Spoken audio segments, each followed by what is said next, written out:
Hello everyone. आज के इस सेशन में हम लोग देखेंगे प्रैक्टिस प्रॉब्लम 64 लिमिट का ये बेहतरीन प्रॉब्लम। अंत तक ज़रूर देखिएगा।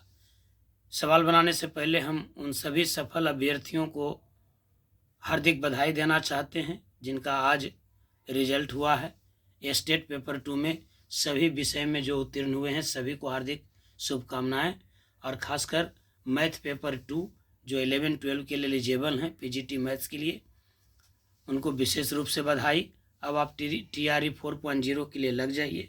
समय बिल्कुल कम होगा। हमारे हिसाब से दिसंबर में नोटिफिकेशन आ जानी चाहिए और मार्च अप्रैल तक एग्ज़ाम भी हो जाना चाहिए। तो सिलेबस जो है वो बहुत ज़्यादा है मैथ का। अभी से लग जाइए। प्रैक्टिस प्रॉब्लम जो डेली हम आपके लिए भेजते हैं इसको एक जगह नोट ज़रूर कीजिए।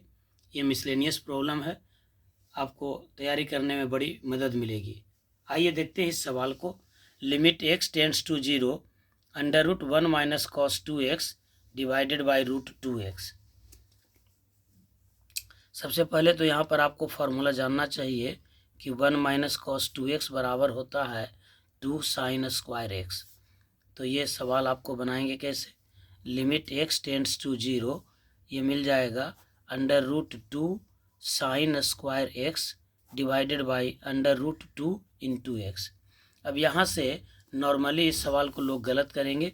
यहाँ पर ध्यान देने वाली बात है कि square root of x square बराबर प्लस एक्स नहीं होता है, माइनस एक्स भी नहीं होता है, प्लस माइनस एक्स भी नहीं होता है। तो होता क्या है भाई, ये होता है मॉडुलस ऑफ एक्स। इसलिए हम यहाँ पर डायरेक्ट एल हॉस्पिटल रूल नहीं लगाए, क्योंकि स्क्वायर रूट जब हटाएंगे तो मॉडुलस में आ जाएगा, और मॉडुलस में आने का मतलब है कि मॉडुलस के इनपुट के आधार पर आउटपुट हमको मिलेगा। यानी फर्दर स्टेप हम इसको क्या करेंगे, लिमिट x टेंड्स टू 0 √2 और साइन स्क्वायर एक्स का हो जाएगा mod sine x divided by √2 into x. अब ये √2 से √2 हट गया। अब यह भी एक इम्पॉर्टेंट सवाल हो गया। Limit x tends to 0 mod of sine x divided by x. अब इस लिमिट को आप डायरेक्ट नहीं निकाल सकते, क्योंकि मॉडुलस का इनपुट के आधार पर आउटपुट जाएगा। यानी ये लिमिट अब आपको दो अलग अलग लिमिट में बढ़ जाएगा। एक होगा लेफ्ट हैंड लिमिट और एक होगा राइट हैंड लिमिट। यदि दोनों का वैल्यू बराबर होगा तब तो लिमिट का वैल्यू प्राप्त होगा, अदरवाइज प्राप्त नहीं होगा। तो सबसे पहले हम लोग लेफ्ट हैंड लिमिट निकालेंगे। लेफ्ट हैंड लिमिट क्या हो जाएगा भाई, लेफ्ट हैंड लिमिट के लिए आपको पुट करना होगा x इज 0 माइनस एच। तो जब x टेंड्स टू 0 होगा h टेंड्स टू भी 0 हो जाएगा।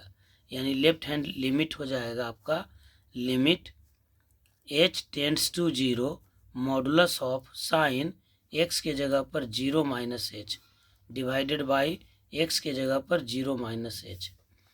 अब ये हो जाएगा आपका limit h tends to 0 sine minus h का modulus divided by minus H.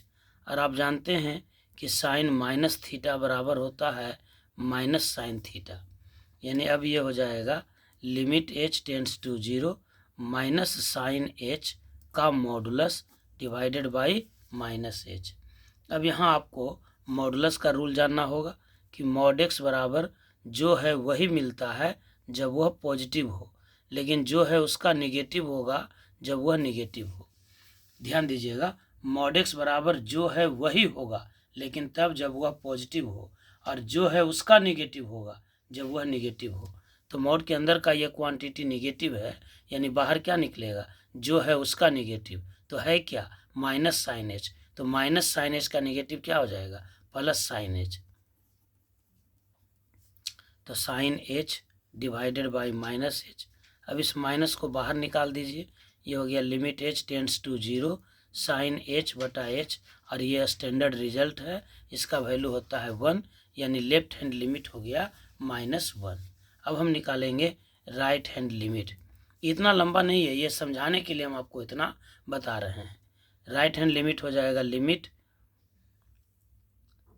h tends to 0 modulus of sine x divided by x। 0 plus कर दीजिएगा। अब यहाँ पर आप पुट कर दीजिए x बराबर 0 प्लस h। तो जब x टेंड्स टू 0 हो जाएगा, h टेंड्स टू ही 0 होगा, यानी सवाल हो जाएगा limit h tends to 0 modulus of sine x के जगह पर 0 plus h divided by 0 plus h, यानी limit h tends to 0 sine of h का मॉडुलस डिवाइडेड बाई h।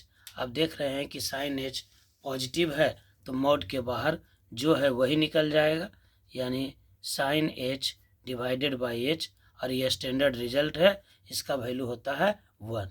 तो आप देख रहे हैं कि लेफ्ट हैंड लिमिट आपको मिल गया -1 और राइट हैंड लिमिट आपको मिल गया +1। इसका मतलब ये हुआ कि left hand limit is not equals to right hand limit. इसका मतलब लिमिट डज नॉट एग्जिस्ट हो गया। जो सवाल था उसका एग्जिस्ट नहीं करेगा लिमिटिंग वैल्यू। क्यों? क्योंकि मॉडुलस के चलते लेफ्ट हैंड लिमिट और राइट हैंड लिमिट के वैल्यू में अंतर आ गया। इसलिए इस सवाल का जवाब आपका हो जाएगा डज नॉट एग्जिस्ट, जो आपका ऑप्शन था डी। ये ऑप्शन नंबर डी। उम्मीद करते हैं कि इस सवाल से बहुत कुछ सीखने को मिला होगा। पहला बात तो मॉडुलस, दूसरा बात स्क्वायर रूट। ये दोनों चीज़ को आप एक बार फिर से ध्यान दे दीजिए कि जब भी स्क्वायर रूट आपको हटाना रहे तो इसका रिजल्ट हो जाएगा mod x. Square root of x square बराबर मॉड एक्स, और मॉड एक्स बराबर होगा जो है वही, लेकिन तब जब वह पॉजिटिव हो, और जो है उसका निगेटिव जब वह निगेटिव हो। ये कभी नहीं सोचना है कि square root of x square बराबर एक्स होगा या -x होगा या +-x होगा। ये सब कभी यूज नहीं होता है। इसलिए कॉम्पिटिटिव एग्जाम में इन सब छोटी छोटी बातों को विशेष रूप से ध्यान देने की आवश्यकता है। उम्मीद करते हैं कि बहुत अच्छे से इस सवाल को सीखे होंगे। एक बार फिर से पुनः सभी सफल अभ्यर्थियों को हार्दिक शुभकामनाएं और भविष्य के लिए ढेर सारा शुभकामनाएं। बहुत बहुत बधाई।